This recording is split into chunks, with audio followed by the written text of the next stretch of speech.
We had a, what do we have? Public comment. Are you through, You Jim? through, Jim? I think I am. Okay, come on, be through. I'm through. All right. I tell you what, I see that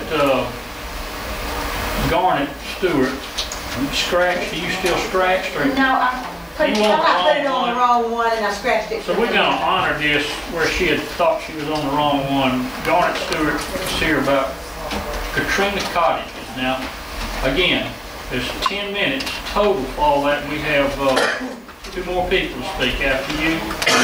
So let's, just try to keep it brief and quick. Well, I could talk to you, and, excuse me, I'm going to talk loud enough and sit here. I could talk to y'all all night long, most of you I know, Jerry Ponche, Ms. Felician, I did serve for a period of time on the zoning board. But I'm here and I'm very disgusted. I lived in Gulfport all my life. I moved here with my husband, Dr. Ray Stewart.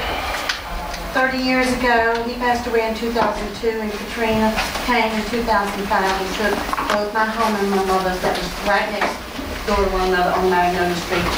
I worked, I struggled, and I built my home.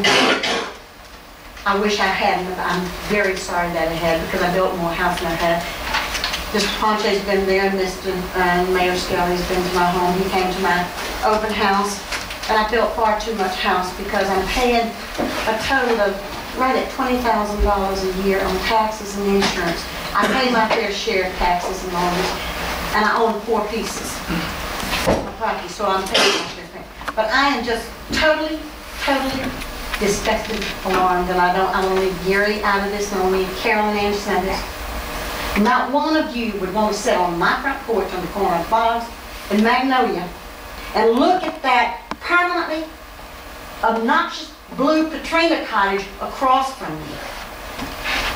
Disgusting. You may not know it, I know it, and I will prove it one way or the other, that the lady who has the cottage, it's in her name, does not live there, didn't even live there before Katrina. I came to Mr. Skelly at a meeting here when they were doing it, and I have one my 94-year-old mother lives in, and I can't wait to get her out of it, although it's going to be nothing short of hell for me because she has Alzheimer's, and I just really don't want to move in the house, but I have no choice. But I can't wait to move it. I told Billy and I told Gary, I do not want to see Katrina Cottages stay in Longwood. I lived here in 1969 when Camille came, and worked for the city of Gulfport for 20 years. It was nothing we could do to get the riprap and the temporary structures that were supposed to be temporary structures out of the area. They stayed till they literally fell down. These cottages will do the same thing. I know that Gary voted against it, and Ms. Anderson. I'd like each one of you people sitting there to come sit on my porch and drink a cup of coffee with me and look at that cottage across that I'm going to have to look at until I die. I don't know how this happened. I was assured when I built my house that this would not happen. Now it's there. When we talking about tax base, we just blew the tax base for my area, Bog Circle, now you slap out of the water. Who would want to buy the property next to it and have an investment there? Not one of you, and not me. My taxes run $5,000 a year on that house, and I am sick and disgusted with it. Jim, would you address, I feel like that we're sitting here kind of halfway, but now there's another person that's upset about it. And I think that you need, can you apprise them of what we faced for this event? Okay. I don't think it's all of them. I think it's that one in particular that we have such a problem with. It doesn't matter because that's in your neighborhood. But in other neighborhoods, there's a problem there too. And I was told they live there. They live in it. Nobody lives in this. I have one right across from my house that no one lives in. There's a so I problem. stare at one every day. When we started the process with Katrina Cottages, I wasn't city attorney then, but I know, because I know what was going on then, I know what the other cities did, and exactly what Garnet said was the issue. Every single city administration up and down the coast said, okay, fine, we've got to have a place for people to live, but we don't want this forever. We want them out, we don't want them in our neighborhood, we don't want them destroying the character of our neighborhoods, destroying our property value. And these are trailers, that's what they are. And the Put it in federal, our MOU. it was in writing. They I know. promised that So they're many trailers and they're times. gonna leave. The federal government promised that. Yep. 6 months ago, I don't know, however long ago, they came back and they said, well, we changed our mind on that. We don't care what we told you. These are modular homes, and we had the federal government come in here and sit down with us and looked us right in the face and said, we will sue you if you don't let them put these Katrina cottages for low and disadvantaged housing anywhere in the city. She's not low or disadvantaged, she lives in another state. But see, that, we Okay, understand. let me finish what I was saying. Go ahead, Darn. Okay. Go ahead. This is well and good. But then in September of this year, they changed it so that the square footage required would be 850 feet.